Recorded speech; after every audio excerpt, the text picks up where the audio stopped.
Most of the world remembers Robin Williams as pure comedic chaos. A man who could fill a room with voices, characters, and jokes faster than anyone could keep up. But Sally Field, his co-star in Mrs. Doubtfire, saw a different man entirely. Behind the improvisation and the wild energy was someone remarkably attentive, generous, and emotionally perceptive. Years later, she shared a memory from their time filming together that revealed just how deep that sensitivity ran. A moment that had nothing to do with comedy at all. Sally Field and Robin Williams didn't meet at an award show or industry event.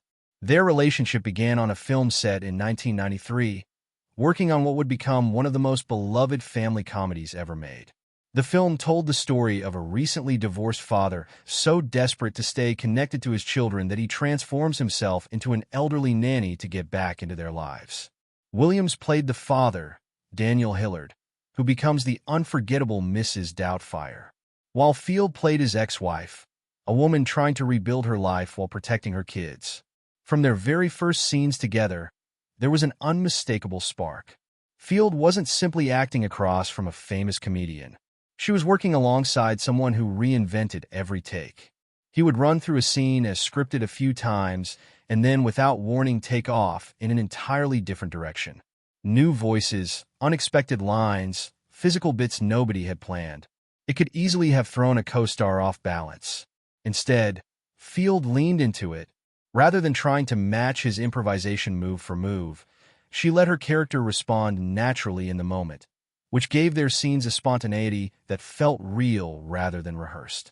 Working with Williams meant the entire production had to adapt. Because he rarely repeated a performance the same way twice, director Chris Columbus made the decision to shoot with multiple cameras running simultaneously, worried that a single angle would miss whatever unpredictable moment came next. Watching this unfold, Field developed a deep respect, not just for his comedic instincts, but for how seriously he took the work underneath the jokes. He wasn't improvising to show off. He wanted the story to feel honest and emotionally true, even inside a comedy.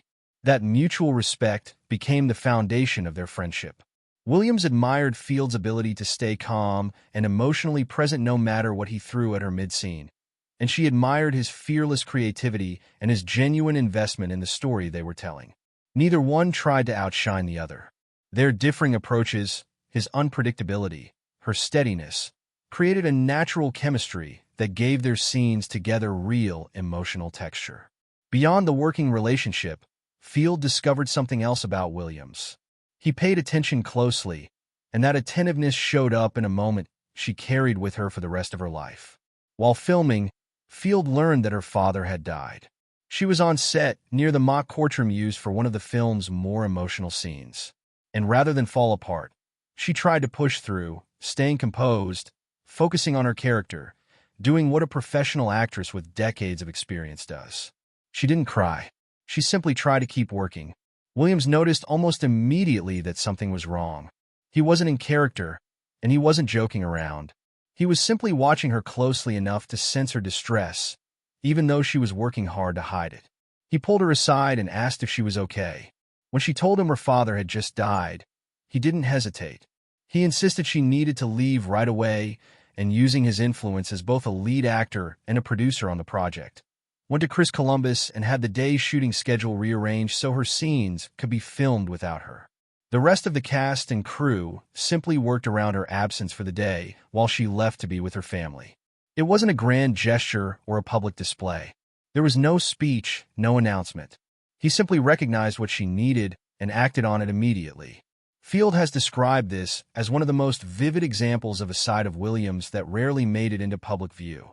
Someone deeply sensitive and intuitive who understood pain in others and moved to protect them without being asked. For Field, someone who had spent decades around major stars in Hollywood, that kind of instinctive compassion from someone so famous and so busy stood out. Williams wasn't just concerned with his own performance or the production schedule. He cared about the people around him as people, not just collaborators. Field wasn't the only one who experienced this side of him. By most accounts, everyone on the sets Williams worked on, actors, crew members, assistants, felt his warmth in some way. He made a habit of remembering names, asking people about their lives, and treating everyone with the same attention regardless of their role on set. Crew members have described him spending breaks chatting with the makeup and lighting team simply because he wanted to, not because it was expected of him. That generosity extended well beyond film sets. Williams co-founded a charity effort that raised significant money to support people experiencing homelessness, and he gave to causes involving literacy, veterans, and people with disabilities. He used his platform not just to entertain, but to quietly support causes that mattered to him, often without drawing attention to it. Field has spoken emotionally about the lasting impact he had on her life, expressing that the ache of losing him has never fully faded. Other actors who worked closely with him, including Al Pacino and Ben Stiller, have echoed the same observation. Beneath the comic energy was a man who felt things intensely and could sense emotion in others, even when it went unspoken.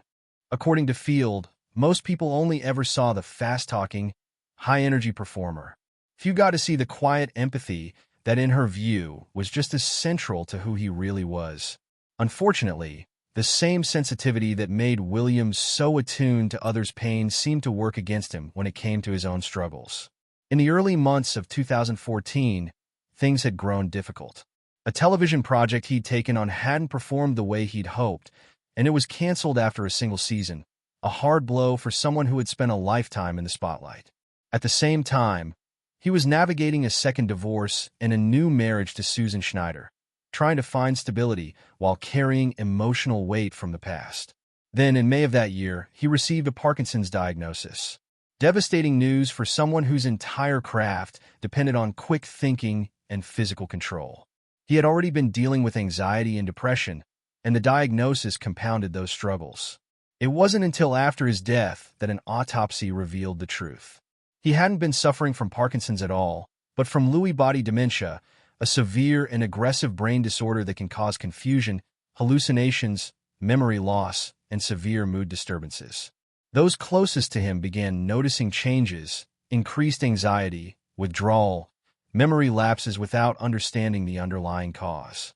Despite all of this, he largely kept the extent of his suffering private, continuing to appear warm and engaged publicly while privately dealing with a confusing and frightening decline. On August 11, 2014, Robin Williams died by suicide at his home in California. The news sent shock waves through the world, and for many people who knew and loved him, it was the first real indication of just how much he had been struggling internally. Pain that rarely surfaced in the way he presented himself to others. His wife, Susan Schneider, later described the experience of watching his decline as something almost unimaginably cruel and unpredictable. A battle that had no clear symptoms and no clear hope for improvement. Tributes poured in from across the entertainment industry and beyond. One frequently mentioned moment involved his longtime friend Christopher Reeve. After Reeve's accident left him paralyzed, Williams showed up at his hospital room in character as an eccentric doctor, making him laugh for the first time since the accident, a reminder, in Reeve's words, that he was still himself. Colleagues like Jeff Bridges spoke of losing someone whose energy had touched everyone around him. Billy Crystal delivered an emotional tribute describing him as an unforgettable friend, while Whoopi Goldberg compared the loss to losing a part of herself. Even former President Barack Obama released a statement describing the many characters Williams had brought to life over the years, calling him singular in the way he had touched people